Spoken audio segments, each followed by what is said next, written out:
Assalamualaikum warahmatullahi wabarakatuh.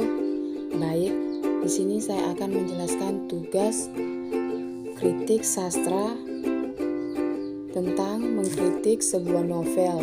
Di sini saya mengkritik sebuah novel yang berjudul Sepatu Dahlan, penulis buku Krishna Pabicara, tahun terbit 2012, kota terbit Jakarta Selatan, dan penerbit buku Noura Books.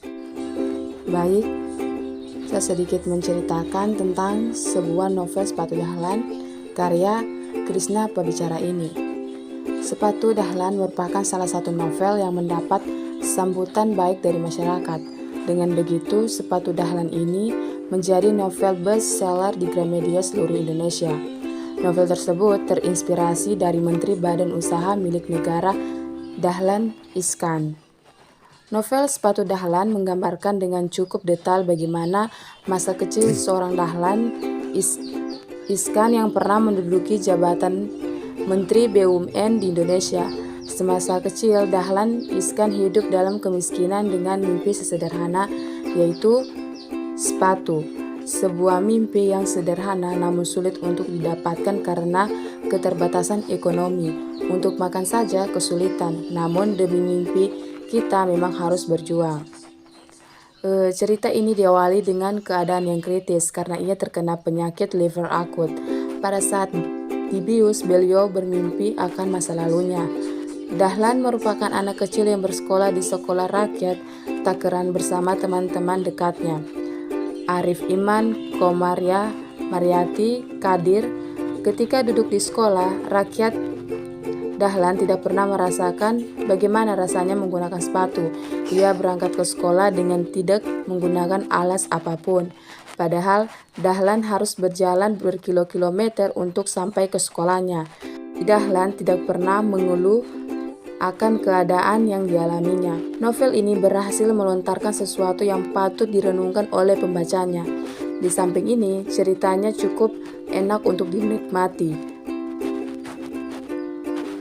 Tanpa banyak tutur, Dahlan berhasil melukiskan adegan demi adegan dengan gaya ceritanya yang lembut. Akan tetapi alur yang disajikan cukup membingungkan pembaca karena alur antar bab tidak menentu atau maju mundur. Ada yang tidak berkesinambungan seperti pada bab ke-5 sampai bab ke-7 yang berturut-turut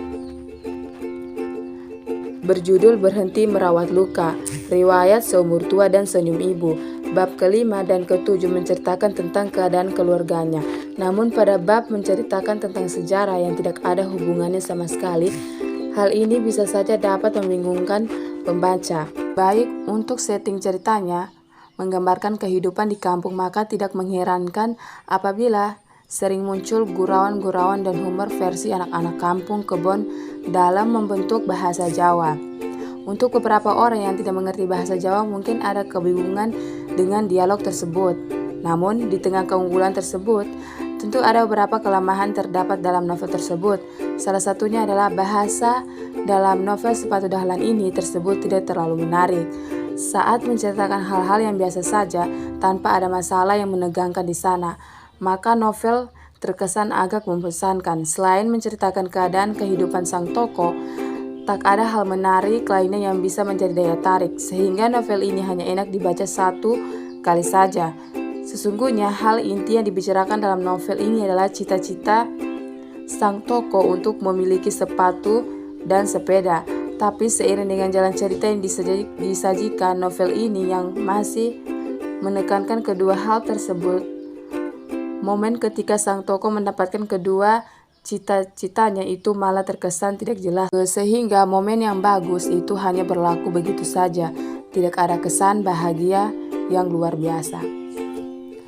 Baik, itulah sedikit deskripsi dan kritik sastra dari Sepatu Dahlan.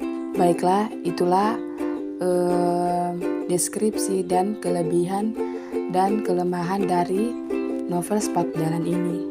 Baik, saya ucapkan terima kasih. Wassalamualaikum warahmatullahi wabarakatuh.